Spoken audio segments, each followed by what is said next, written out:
Hey everyone, so thank you for stopping by my channel again. This is my Mass Effect video, and I'm going to be talking about the different endings of the game and some of my thoughts on how I felt about it when I first played it in 2012 versus how I feel about each ending now. So I'm going to start with the synthesis ending, and I picked this ending the first time around playing Mass Effect 3 because, number one, I didn't want to be a bad friend to Joker. It seemed like he had been through a lot in his life, especially having Vrolix syndrome or brittle bones syndrome. I'm not sure if that's what it's really called in real life, but it just seemed like Joker really did not have the most positive view of himself or of his outlook on life, and it seemed like he really did not have good results when it came to dating. So nobody wants to be that bad friend, and I didn't want to be that bad friend and commander and get in the way of him finally finding happiness with somebody. And on top of that, I was still hurting over Legion dying, and Legion is my favorite character in the Mass Effect series, even though we get so little time with him. And the reason that I liked Legion so much is because he resonates with me on a level, even though he's essentially a synthetic life form. It's not even a human being capable of experiencing emotion. The fact that he's selfless down to the end, that really made me forge a bond with the character, because I feel like that's something that I would do for my friends. So the synthesis ending drew on the sympathetic side of me, and I remember looking at Joker's eyes and saying, oh look, his eyes are green, so the synthesis ending must mean that Joker gets his happy ending. And thinking about it now, that was not a good reason to choose that ending. So just to show you what's going through a 19-year-old's mind. And the reason I didn't choose the synthesis ending this time is because of the Overlord DLC, or that's just one of the reasons why I didn't choose it. And I didn't get the chance to play the Overlord DLC the first time I played Mass Effect 3. And if I had played it back then, I probably would have forgotten about it in a week. It would not have had any emotional impact on me the way it does now. And I think as you get older, you develop certain qualities, or if that's your aim, you do develop certain qualities. And I know of people personally, and even in the larger world, that have been exploited the way that David Archer was. And I remember seeing David with all those tubes coming out of his eyes and his mouth, and how miserable and unhappy he was. And it irked me. It really bothered me seeing him like that. And it's because I was thinking of all those people that I really know that have been exploited in a similar way. So it made me think twice about choosing the synthesis ending. It almost made me sick to my stomach, even thinking about choosing the synthesis ending. And I know it sounds a bit extreme, but when you talk to different people over time, and you learn how to sympathize with people, and you learn how to connect with people on an emotional level, and you really do care about people and their sufferings and their experiences, it really does change how you view things. It really does make you more compassionate and understanding. So I know it's just a video game, but exploitation is a real thing. So the synthesis ending, it was just a completely no-go for that reason. And another reason why I didn't choose the synthesis ending is because of the ethics behind that choice. Now, if you had asked me about the ethics 10 years ago, I would not have been able to tell you. It would not have even crossed my mind. I don't know a single 19-year-old that is thinking about ethics when it comes to choices. And so now, 10 years later, I am thinking about the ethics. I am more empathetic and not so narrow-minded in my thinking. And that usually tends to happen as you age. Your view of the world changes, your eyes get opened, you don't view things the same, and not necessarily a less innocent view is formed, but more realistic view is formed. And now as an adult, or an older adult, I have realized that you can't force people to think the same way that you do. Everyone has the right to choose. And so that made me think about Shepard's decision. Should you choose synthesis? What authority does Shepard have to make that choice for everybody? I mean, what gives Shepard the right to forever change everyone's life in the galaxy? Doesn't that defeat the purpose of fighting for the right to choose? What if an organic wants to be 100% organic? That choice has been taken from them. So it just really doesn't sit right with me. So yeah, synthesis was just too iffy of a choice for me. Other people, hey, if you want to choose synthesis when you play Mass Effect and you want to choose it every single time, no matter what, hey, that's up to you. I just know for me, synthesis was totally out of the question. Okay, so the next ending that I'm going to talk about is Control. And I'm just going to tell you right off the bat that this is my least favorite choice that you can make at the end. Like, I can't even begin to describe how much I dislike the Control ending. I just feel like the writing is on the wall with this choice. I mean, how many examples do you need to show you that Control is a very, very bad idea?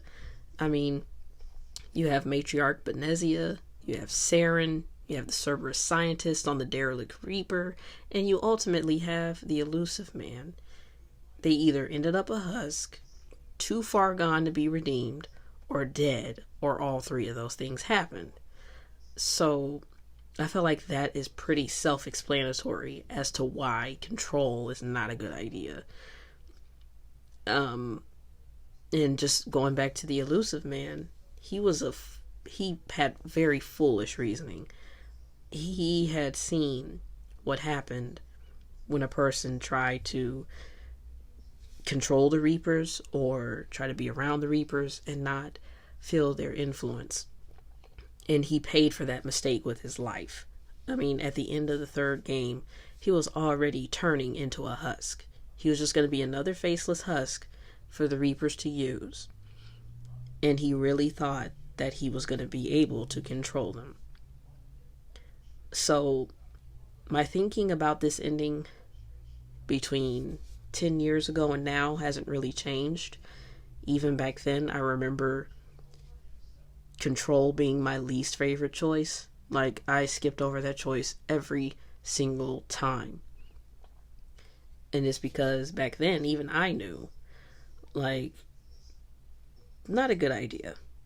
I've seen what happens. Okay? And Shepard, he couldn't even keep his wits about him with Morinth when he did Samara's loyalty mission in Mass Effect 2. If you choose, one of the choices that you can make in that mission, it seems like Shepard is losing control of his or her mind. And so my reasoning is, if Shepard couldn't even fight the influence of Morinth, what makes me think he could fight the influence of an entire fleet of Reapers? So, yeah. My thinking now, just kind of going deeper into why control is a bad idea, the question just came into my mind. Why would Shepard try to convince the Elusive Man that trying to control the Reapers was a bad idea, and then turn around and do it themselves? That just doesn't make any sense to me. I just feel like that's really silly. It's like telling the Elusive Man, you can't do it, right? I'm gonna do it because of who I am. And that just seems like really silly reasoning for choosing the control ending. Like, don't be so naive and think that you can do it because you're Shepard and the Elusive Man is just weak. I mean, look at what happened to the Leviathan. They created the Reapers, and they were on the brink of extinction and had to go into hiding for millennia. So, what is one little human going to do to control the Reapers? And they destroyed their creators, or practically destroyed their creators. It just doesn't make any sense to me. So, if you choose this ending, Shepard sacrifices him or herself to become the new consciousness of the Catalyst.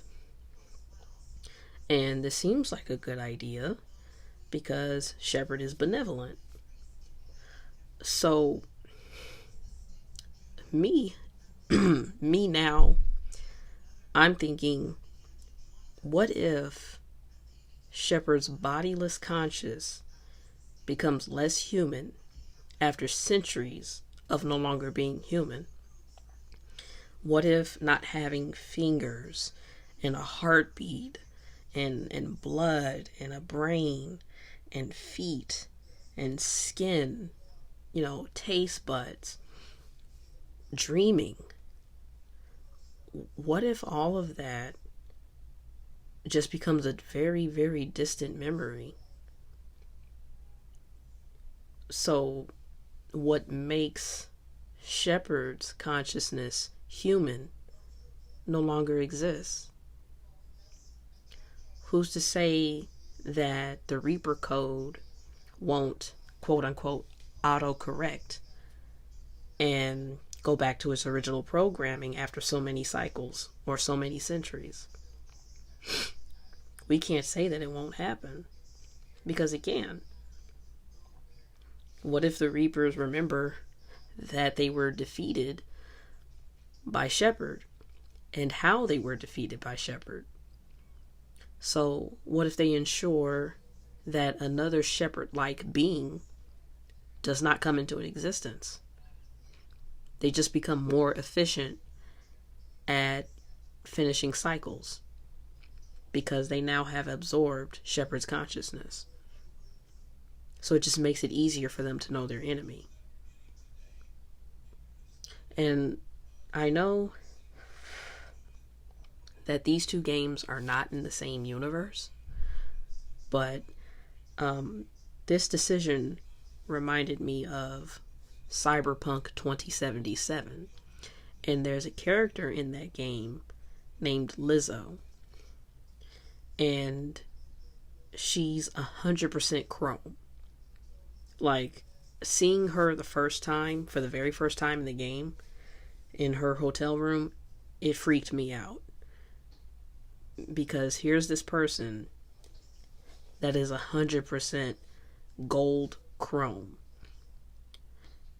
And you can tell that she's lost touch with her humanity.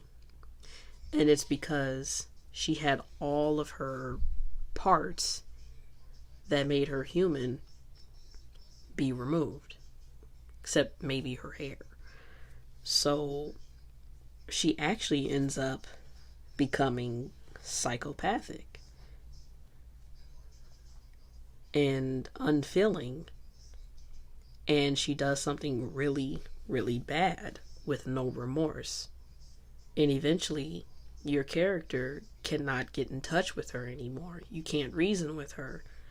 So it just, to me, that illustrates why it's so dangerous for a person to lose touch with their human side. And it reminded me of Shepard becoming the conscious of the catalyst.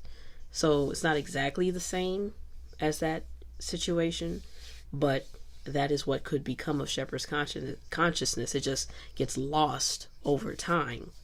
And eventually Shepard becomes more machine or AI than human. And then that element is lost forever. Okay, so now I'm going to talk about the destroy ending, which is the ending that I've chosen several times now. And I will say it's my favorite ending, and it's also the best ending in my opinion. It might not be the best the best ending in someone else's opinion, but I feel like the reason that this is the most sensible ending for the game is because, number one, basing this conclusion on how the trailer for the next game plays out, it looks like the destroy ending is going to be the canon ending. And the destroy ending goes along with Shepard's original plan.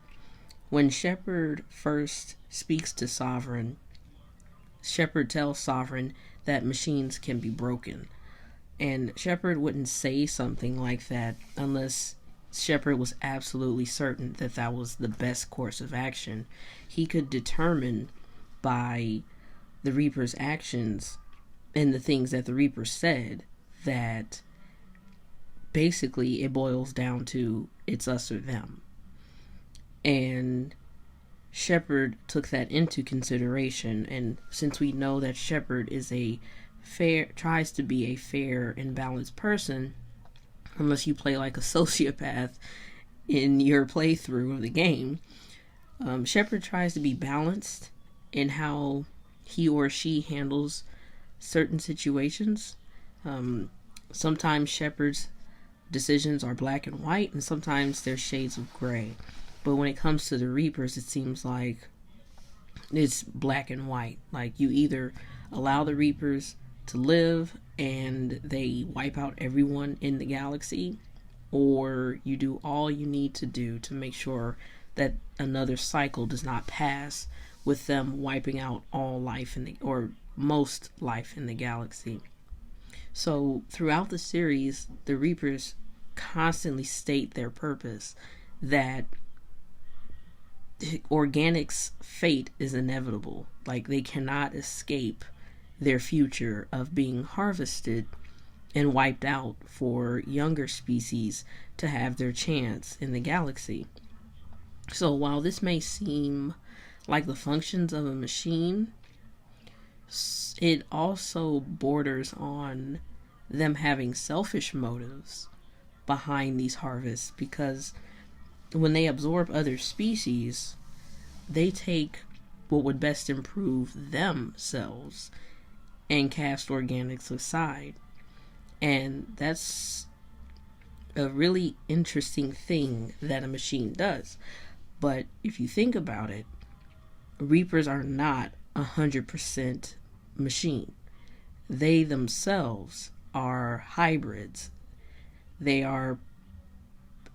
come from the genetic material of leviathans, and their shell, or what gives them form, is made of metal.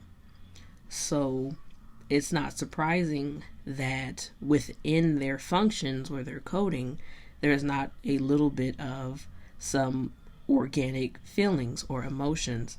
And you see several times that the Reapers express indignance, or they express anger or irritation with organics, especially Shepard, because Shepard constantly gets in their way of doing what they do best, which is harvesting the species and wiping them out and ensuring that the cycles continue. So, moving on to my next point about the destroy ending, even if Shepard resolved the organic versus synthetic war, it was not going to make the Reapers stop or reconsider their course of action. They were just going to keep moving forward with their plan to harvest the galaxy. So it really does not make any sense to allow the Reapers to continue to be functional. So I did have some hesitations to pick this ending at first, and even going through it with the Legendary Edition. And the reason I hesitated is because of Edie and Legion and the Geth. And the game does this thing where you get attached to things, inanimate objects or things that are not human, that display human qualities. And it's a psychological thing that happens, and humans do it without even realizing it. There's other media where humans form an attachment to something that's not a human or an animal. And you'll see this often in science fiction. There's either a robot or an AI or a program that displays compassion or displays mercy, or it has a sense of loyalty and duty.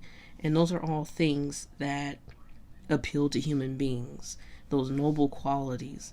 So when you see Edie in action and she says that she wants to fight for humankind and organics as a whole, it endears you to her. The fact that her voice has inflections in it, all of that makes you drawn to Edie, and you begin to humanize her. And the same thing with Legion. Even though Legion is definitely more mechanical and robotic in his gestures, and even his voice is more mechanical than Edie's, you still form an attachment to Legion, because there's even some parts where the things that Legion does don't seem to have a logical explanation. Like when Shepard realizes Legion is wearing a part of his or her armor, and he asks Legion, or he or she asks Legion, why are you wearing this shoulder piece? And Legion cannot answer that question. So in that moment, to me, it's because Legion was experiencing an emotion that it could not compute, that it could not understand. So it's little moments like this that make you want to protect the character and ensure their survival and their safety. And then you have the Geth. When Legion sacrifices himself for the rest of the Geth that are willing to fight for organics, they display the same qualities as Legion. So when it comes to the destroy ending, and the crucible or the catalyst tells you, if you make this choice, all synthetic life will be wiped out, you immediately think of Edie, Legion, and the Geth. So, and I didn't want to get in the way of the Geth helping the Quarians rebuild Rannoch. If you make this choice, then the Quarians might have a harder time readjusting to being on their home planet. So I also took that into consideration. And then if you wipe out the Geth, then Legion sacrifice might not mean anything. So that's what gave me some hesitation. But if you think about the destroy ending, the final blast seems to simply deactivate all synthetic life, like draining a car battery or using an EMP, an electromagnetic pulse. So what I took from that is that organics will be able to selectively activate synthetic life, as opposed to all synthetic life being reactivated. They'll be able to choose the Geth, bring back some robots, other robots, I can't remember their names, but they're in the game. Even Edie, bring Edie back online, because at the end of the game, the Normandy crew is trying to escape the blast, and when you emerge on the other side of the destroy ending, if you got enough war readiness points, the crew of the Normandy survives the blast. And after all the cinematics, they show you the galaxy rebuilding. You see the Normandy lift up and take off again. So what I derived from that is that it's possible for Edie to come back and be exactly the way she was, and for the Geth to come back exactly the way that they were before the blast. So I feel like all hope is not lost when you choose the destroy ending. It's just a difficult choice to make in the moment, because you're thinking about all the characters that are synthetic, and you really don't want to bring them harm, because this entire time they've never harmed you. They've always been very selfless, so you feel bad choosing this ending. But as I said before, and in conclusion, the destroy ending seems like the best. So that's going to be the end of my analysis of each of the endings. And I know there's one more, the refuse ending, but that's pretty self-explanatory. So if you have any questions, or you have any rebuttals, or you have any thoughts about what I've said, or there's some things that I didn't make clear, or there's some details that I got wrong, then please let me know in the comments below. And if you have any suggestions for future Mass Effect videos, then by all means, please tell me. Make sure that you like and subscribe, because I will be doing more videos in the future about different video games and video game news and movies and movie reviews and just things having to do with entertainment. And I'll also have a series having to do with some other things, and you'll just have to stay tuned and find out what they are. So once again, thanks for listening, and I'll see you guys later. Be safe.